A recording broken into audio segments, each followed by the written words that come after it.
جان کسی اور کی لینے کی اجازت ہی نہیں، یہاں تک کہ کسی اور کی جان لینا یہ تو آپ دور کی بات ہے۔ آپ کو قریب کی بات بتاؤں کہ ایک انسان ہے، اس انسان کے اندر کی کیفیت یہ ہے کہ ایک انسان، اس کی زندگی ہے، اس کی زندگی میں پریشانیاں، مصیبتیں ہیں، تکلیفیں ہیں، اور ایسی مصیبتوں میں گھرا ہوا ہے کہ صبح میں آنکھ کھولتا ہے تو نئی مصیبت اس کے سامنے پیش، نئی مصیبت اس کے سامنے پیش۔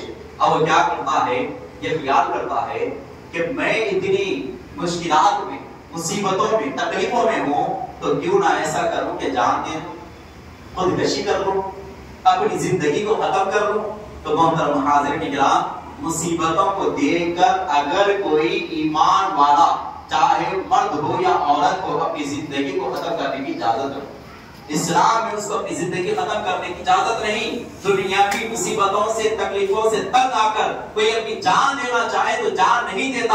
اب آپ کہیں گے کہ ایسے کیسے کہ انسان زندگی سے جان چھڑانا چاہے، پیچھا چھڑانا چاہے اور اپنی زندگی کو ختم کر لینا چاہے، خودکشی کر لینا چاہے تو کیوں نہیں کر سکتا؟ تو محترم حاضرین اکرام، اللہ کے نبی صلی اللہ علیہ وسلم کی شریعت میں اگر کوئی اپنی طرف سے اپنی جان دے لے، یہ حرام ہے، گناہ کا کام ہے۔ تو محترم حاضرین کرام، اب یہ خیال پیدا ہوگا کہ جان میری اور میں دوں تو اس میں کیا حق، اور اسلام کیوں منع کرتا ہے؟ تو محترم حاضرین کرام، اس کا چھوٹا سا جواب یہ ہے کہ اگر انسان کی پیدائش کے وقت کیا انسان کی اجازت تھی؟ انسان کی پیدائش ہوئی تو پیدائش کے وقت کیا انسان نے اللہ کو اجازت دی، کہا کہ مولا مجھے دنیا میں بھیج؟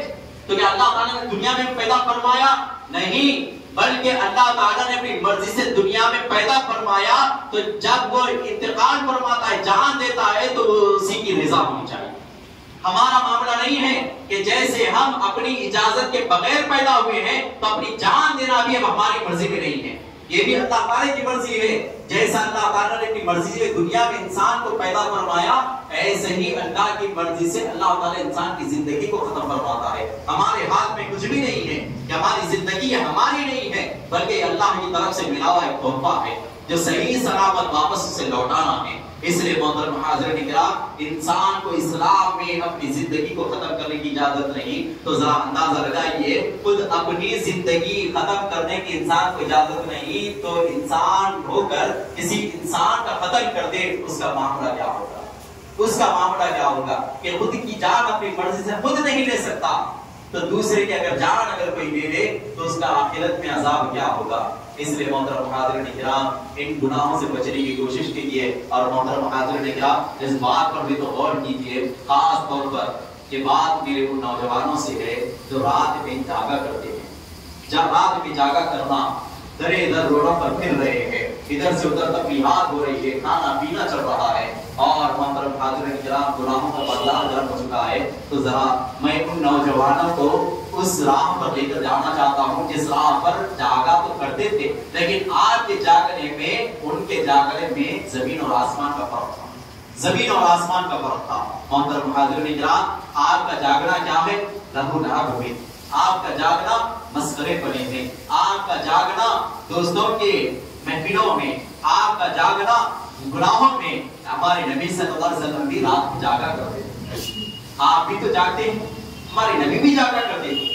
صحابہ کی سیرت اٹھا کر دیکھیے، کسی بھی صحابی کی سیرت آپ اٹھا کر دیکھیے، ہر صحابی کی سیرت میں یہی لکھا ہوگا کہ ہمارے صحابی بھی جاگا کرتے تھے، رات میں وہ بھی جاگا کرتے تھے۔ چلیے آگے بڑھیے، تابعین کا زمانہ، وہ بھی جاگا کرتے تھے، تبع تابعین کا زمانہ، وہ بھی جاگا کرتے تھے۔ آپ صالحین کا، اولیاء اللہ کی، کسی بھی اولیاء اللہ کی سیرت کو اٹھا کر دیکھیے، وہ بھی رات میں جاگا کرتے تھے۔ لیکن محترم حاضرین کرام، ہمارے نبی کا جاگنا، ہمارے صحابہ کا جاگنا، ہمارے تابعین کا جاگنا، ہمارے تبع تابعین کا جاگنا، ہمارے صالحین کا جاگنا، ہمارے اولیاء اللہ کا جاگنا اللہ کی رضا کے لیے ہوا کرتا تھا، عبادتوں میں، ریاضتوں میں وہ جاگا کرتے تھے۔ اور آج کے ہم مسلمان ہیں، ہمارے جاگنے میں اور ان کے جاگنے میں زمین اور آسمان کا فرق آپ محسوس کریں، میں نہیں کہتا، آپ محسوس کیجئے کہ ہمارا جاگنا اللہ کی رضا کے لیے جاگنا ہے یا اللہ کی نافرمانی کے لیے جاگنا ہے۔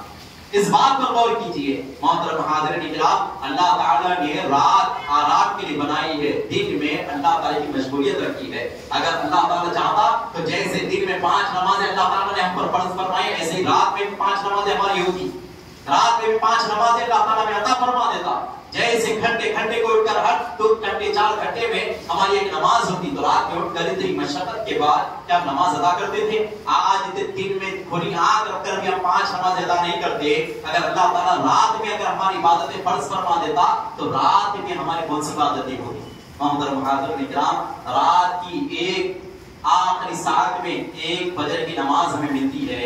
اندازہ کیجیے ہم میں سے کتنے لوگ اس نماز کی پابندی کرنے والے، رات بھر جاگنے والے لوگ تو ہیں، لیکن نماز کی پابندی کے لیے آج ہمارے پاس وقت نہیں ہے۔ تو محترم حاضرین اکرام، کھلا اللہ تعالیٰ کی نافرمانی ہو رہی ہے، پھر اللہ کا عذاب نہ آئے تو کیا آئے؟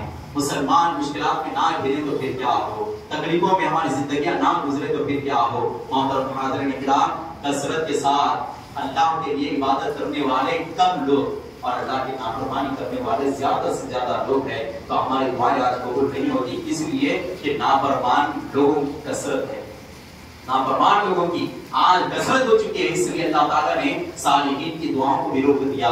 محترم حاضرین اکرام، ظالم آج ہمارے سروں پر مسلط ہے، ظالم مسلط ہمارے سروں پر ہے، اس کا نتیجہ کیا ہے؟ ہمارے گناہوں کا نتیجہ، ہمارے گناہوں کا نتیجہ۔ لیکن مسلمان قوم ہے کہ اللہ کی نافرمانی میں، حضور صلی اللہ علیہ وسلم کی نافرمانی میں آج اپنے آپ کو پیش رکھے ہوئے ہیں، لیکن اس سے بچنے کی کوشش نہیں ہے۔ محترم حاضرین اکرام، خاص طور پر ہمارے نوجوانوں کو نصیحت کرنا چاہوں گا کہ آپ اپنے دل سے پوچھئے، دل سے پوچھئے، آپ اپنے دل سے پوچھئے کہ میں نے اس